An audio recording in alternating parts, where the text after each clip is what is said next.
Hello sa lahat ng kapwa ko mekaniko saan man kayo sulok ng mundo. Nandito na naman tayo. Ang video ito ay ipapakita ko sa inyo kung paano yung skeleton ng Lexus automatic transmission ng Lexus ES350 2016 model. Pero bago po ang lahat, ito yung binuksan natin noong nakaraan na maraming sira. Hinugasan ko lang para maipakita ko po sa inyo para maibigyan kayo ng konting kaalaman.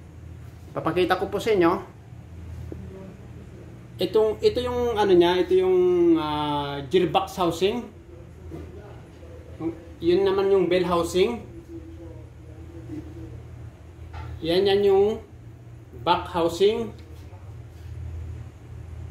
Oil pan. Yung mga nut and bearings lock. Ito yung torque converter. Ito yung valve body assembly. Ito yung nut ng planetary nut. Yan yung bearing ng planetary bearing. Ito na naman yung planetary gear set. Kikita nyo, planetary yan. Ito naman yung clutch pack. Ito yung direct drum assembly. Yan. Ito naman yung one-way bearing. Kikita nyo, ito yung pinaka differential nya. Kita nyo yan. May spider gear. Ito naman yung driven gear. Ito naman, ito yung pump assembly. Yan. Yan sa dulo nya, ito yung sun gear. Ngayon, balik tayo. Ngayon, ang gagawin ko ngayon, para lalo nyong maintindihan kung paano yan. Kung nakikita nyo, parang napakadaming pyesa. Kaya mga iba, ano yan, ang dami yan, ang hirap tutunan. Pero, sasabihin ko po sa inyo, napakasimple lang. Parang nakikita nyo, napakadami, ito yung sikreto. Pero pagka once na on hands nyo na, napakadali. So, uunahin natin, itong dalawa, differential at saka itong driven gear nya. Ito wala nang pakialam sa gearbox mechanism. Kumbaga, nandito lang siya. Lalagay ko. Yan. Ito lang siya. Yan. Yan. Naghihintay lang ng command dyan para tatakbo siya. Ngayon, ito yung gearbox mechanism. Unahin natin dito, pinakaano niya, direct clutch assembly. Sunod natin, ito. Yan. One-way bearing. Ang isusunod natin, ito. Clutch pack.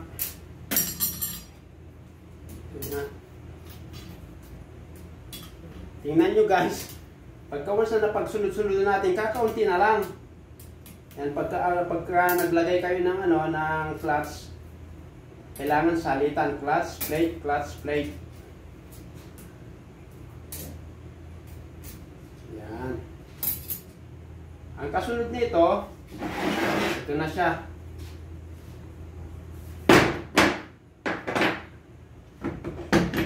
Planetary gear set. Yung sa loob.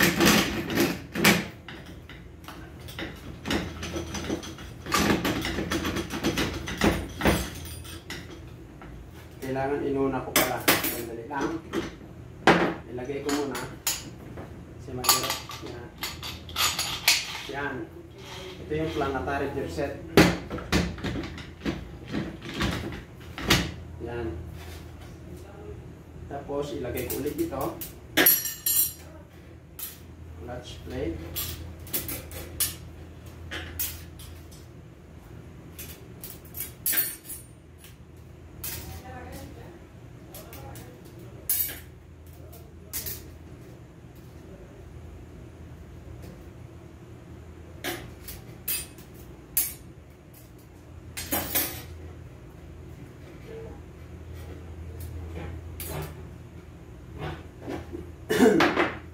lagay natin yung bearing. Dito yan. Namatari bearing, ganyan siya. Yan. Then, ito yung nut niya. Dito yan. Tapos,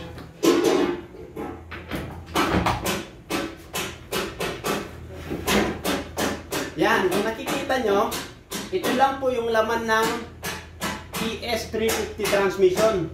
Oh, magmula po dito, medyo lawakan nyo lang po yung imagination ninyo. Ito yung pump niya, ito yung mga clutch niya, ito yung planetary gear set, clutch pack, one-way bearing, clutch drum assembly sa likod. Kung titingnan nyo ito, nakaganyan lang yan.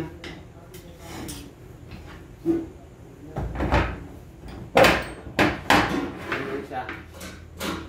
Ngayon yung converter niya, kung ipapasok ko yung converter dito, ganyan siya.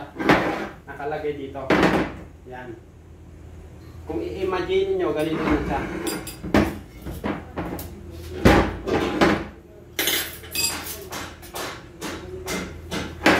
Ganyan na ganyan yung laman niya, ganyan. Ganitong ganito yan. Yan. Yan, yan.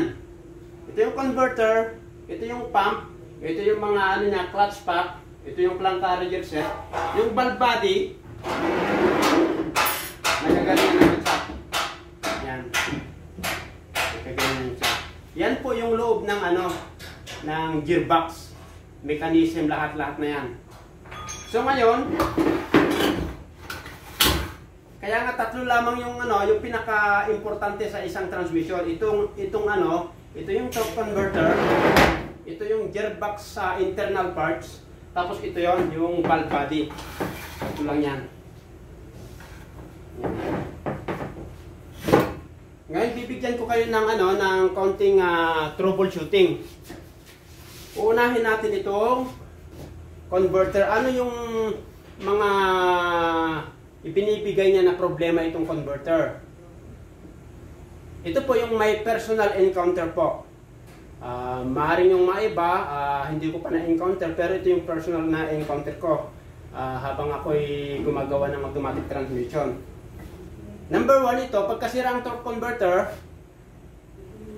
pagka malamig ang sasakyan, umaatras sa bante. Pero pagka once na uminit, mga tumakbo ka na, mga 10 to 30 minutes, ganon, biglang ano, walang hatak, o biglang walang atras, walang abante, ito po yon 100% torque converter. Pangalawa, ano siya, dragging. Pagka nagdra-dragging, ang takbo mo is mga 40 pataas hanggang 80, nagdra-dragging, tapos pagka lumalagpas, nawawala, meron ito. Kasi may mga, itong torque converter, kung mapapansin nyo, may mga balancer yan. May mga balancer ito. May inilalagay na balancer. So mostly yung mga iba, wala. Ito, wala makita. Pero yung mga iba, meron. Ipapakita ko sa inyo. May mga balancer.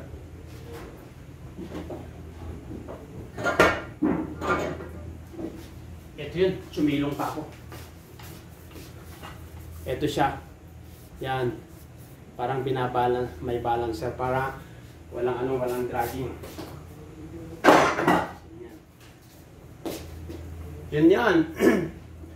Pangatlo, na binibigay niya na problema ang torque converter, ito kasi ang laman ng torque converter, apat. Meron siyang impeller, meron siyang turbine, meron siyang stator. Yung stator nasa pagitan ng impeller sa turbine. Tapos meron tinatawag na lock-up clutch.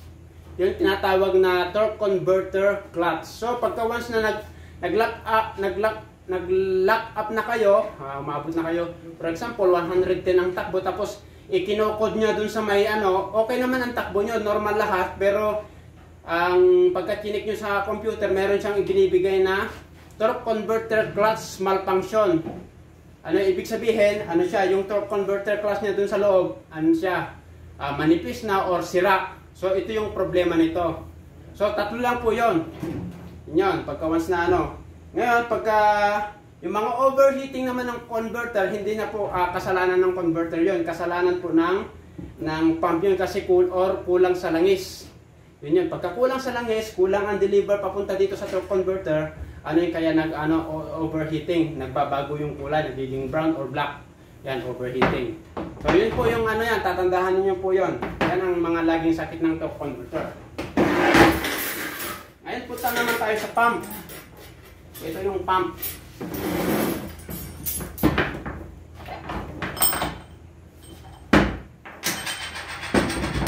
Ito po siya. Ito yung pump assembly. Pagka binibigay nitong pump assembly, pagka once na wala ka rin atras abante, tapos titingnan mo itong pump, ano yan, basag dito sa loob yung pump. Ibig sabihin, sira yung ano niya, drive gear or driven gear, basag yon. Walang atras abante, antimano po yon. Hindi siya mainit, hindi siya malamig. Malamig sa mainit, walang atras abante, pump po yon. Sira ang pump. Ngayon, pagka once na leaking, pagka laging nagpapalit ka ng oil seal ng pump oil seal, tapos leaking pa rin, sira po yung bushing dun sa loob. Yung converter bushing, yun yung naggagay. Kahit anong palit mo, kahit ilang beses ka magpalit ng oil seal, pagka once hindi ka nagpalit ng pump bushing, ano pa rin, mayroon pa rin tagas na langis. Tapos ito, yung mga mga rubber niya, ito yan, pinapalitan ng rubber. So, yun lang po, yung pump niya. So, pagka naman ito, kasi pump lagi nandito yung forward clutch. Meron yung mga iba, may forward drum, forward clutch. So, pagka andito yung pagka nag first gear ka, delay, magbilang ka pa ng 1, 2, 3, 4, 5, 6, 7, 8, or hanggang 10 delay, manipis na ang forward clutch mo. Ayun yun. Singaw, or yung mga rubber niya, singaw.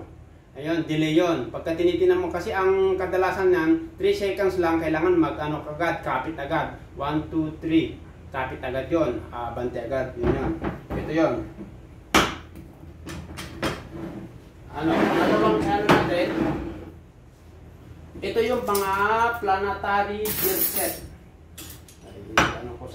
Planetary gear set.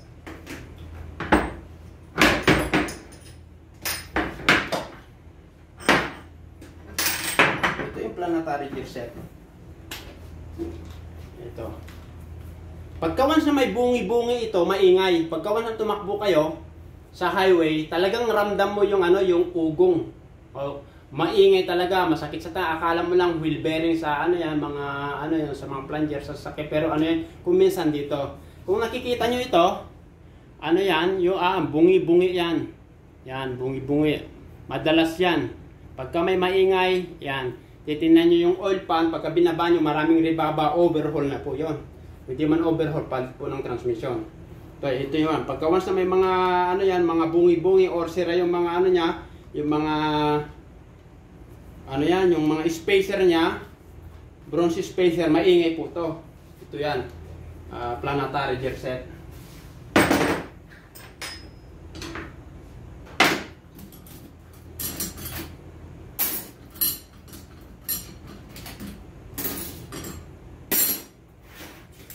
Ito naman yung mga clutch pack. Pagka ito ay sunog, either na ang binibigay nito, lalagabog or kaya hindi ka magsisip. Lang yan, tataas yung RPM mo, hirap mag-shift. Yan. Ayan mga binibigay ng clutch. Pagkasunog ang clutch.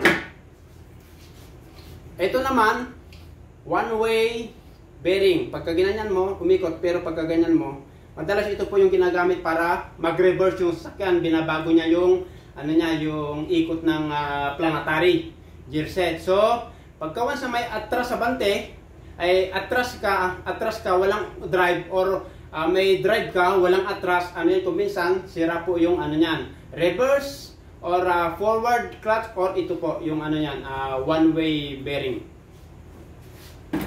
Ito pa yan.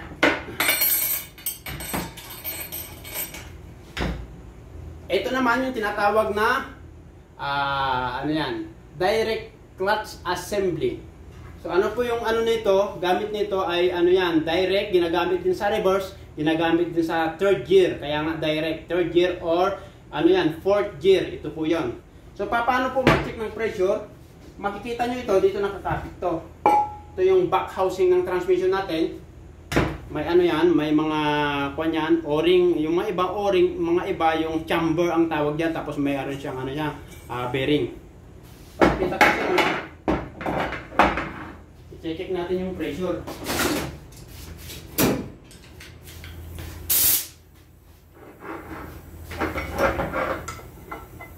Medyo mabigat pero ito ginagawa ko para matuto kayo. Ito, yan, hinahanginan lahat yan. Yan, mga butas-butas ito, ano yan, kailangan may pressure ito. So medyo mabigat nga. Hahanginan ko, tingnan nyo ha. Yan, tingnan nyo, okay siya. Pero ito singaw, lumulusot yung pressure. Ibig sabihin, kaya nasunugin yung clutch, yung pressure niya, mahina na. Ibig sabihin, yung mga o-ring niya dun sa loob or mga piston, sira. Yan. Yan o, singaw na singaw. Yan. Papakitaan ko kayo ng hindi sira. Tingnan nyo kung gaano kalakas ang pressure. Ito. Dalawa. Ito yung sira, ito yung hindi sira. Tingnan nyo ha. Isang pitik ko lang.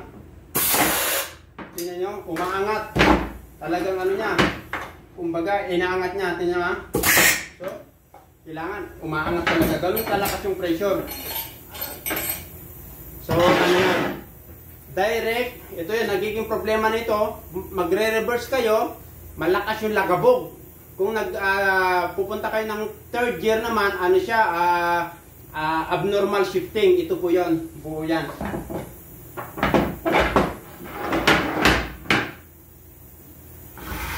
Ito, yung pinaka-importante. Andali lang, magpunas muna ako ng pawis. Medyo mainit. Ito po yun.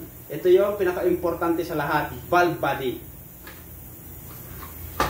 Ito part neutral switch or ito yung part neutral switch niya or ano siya, ang tawag dito manual valve. Ito yung pinakamahalaga sa valve body.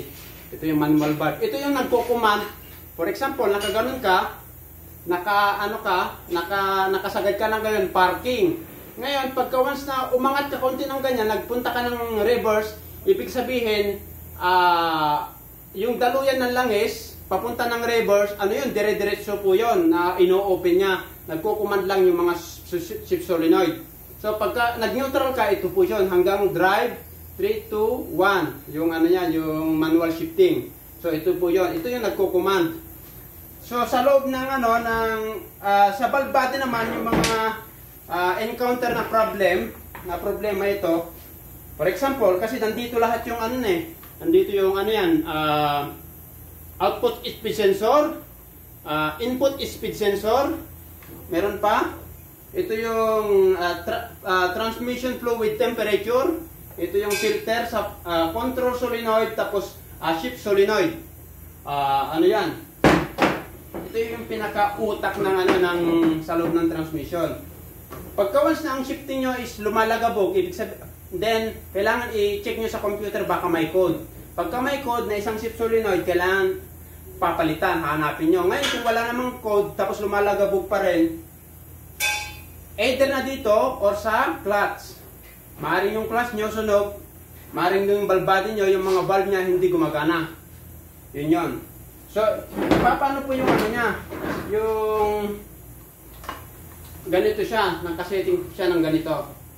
Yan, ganyan. Kung nakikita niyo yung mga butas-butas nito, bawat clutch doon, meron siyang kanya-kanyang butas. Ito papunta ng papunta ng pump, papunta ng direct, papunta ng forward, lahat 'yan. Dito sa may gearbox housing. Kasi dito siya nakalagay dito. Yan. Yan. Katulad yung chinek natin kanina, kung ilalagay ko dito sa sa likod niya, dito yan chinecheck yung pressure, yung butas dito. Dito yan chinecheck. So, ito yung valve body, napaka-sealant po ito. Kailangan po, ano yan, marunong din kayong gumawa. Magbukas, tapos marunong kayong maglinis. Yan, dito nakakapit yung filter. So, ito naman, differential. Ano yung ibinibigay na sakit nito? Kung minsan maugong din. Maugong. Yan. Pagka once na maugong to, kailangan pinapalitan din yung mga bearing, differential. At tapos yung mararamdaman yung axle niya, kung sobra-sobra sa kalog, kahit napalit ka ng axle oil seal yan, may leaking pa rin dahil ito, yung bushing niya rito, sa taas ng tinutusukan ng differential, maluwag na. So guys, yun yung mga problema ng mga ganitong front axle drive transmission. Ang huli kong ipapaliwanag sa inyo, ito yung gasket ng oil pan gasket. Ito yung mahalaga po ito kasi ito yung lagayan ng langis na malaman ninyo. Yung mga nagtatanong na yung iba hindi nila alam yung paano mag-check ng langis. Kailangan pupunta po kayo talaga ng workshop kasi hindi nyo ma-check kung kayo lang. Ito, yung level na langis. Kung nakikita nyo itong pulang ito, yun lang ang level na langis. Ito yung drain ng langis. Tatanggalin ko, kukuha ko ng 6 na Allen wrench.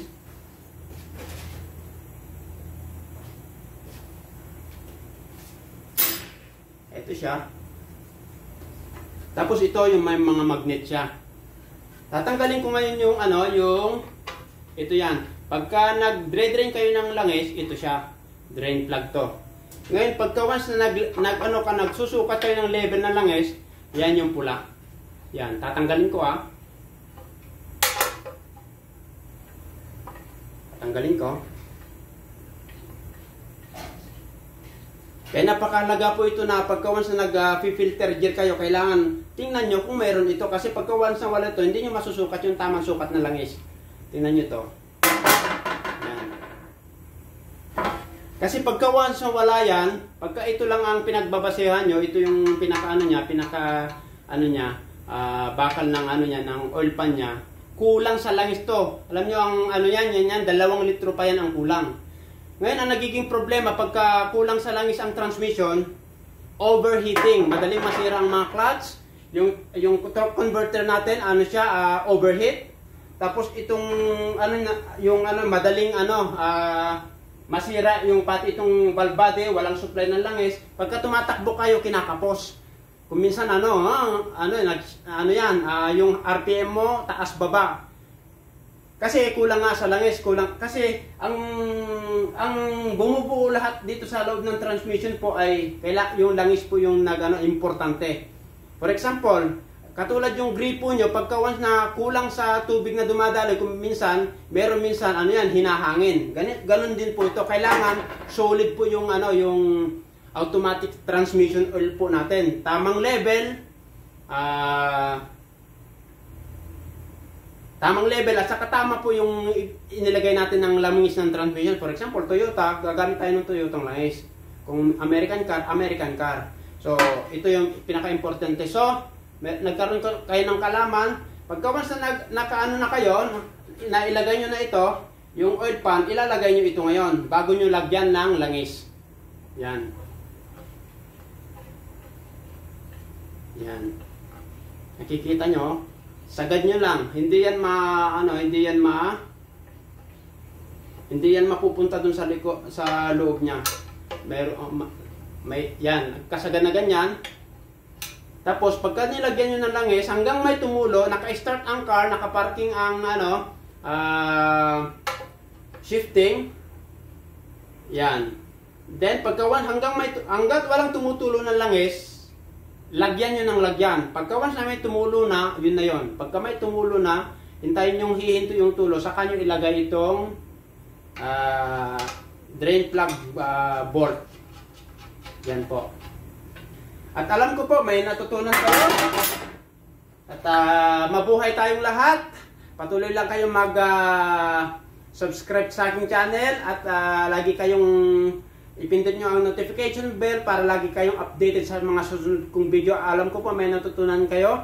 Mabuhay tayong lahat ng mekaniko. Pagpalain po tayong lahat ng ating Panginoon.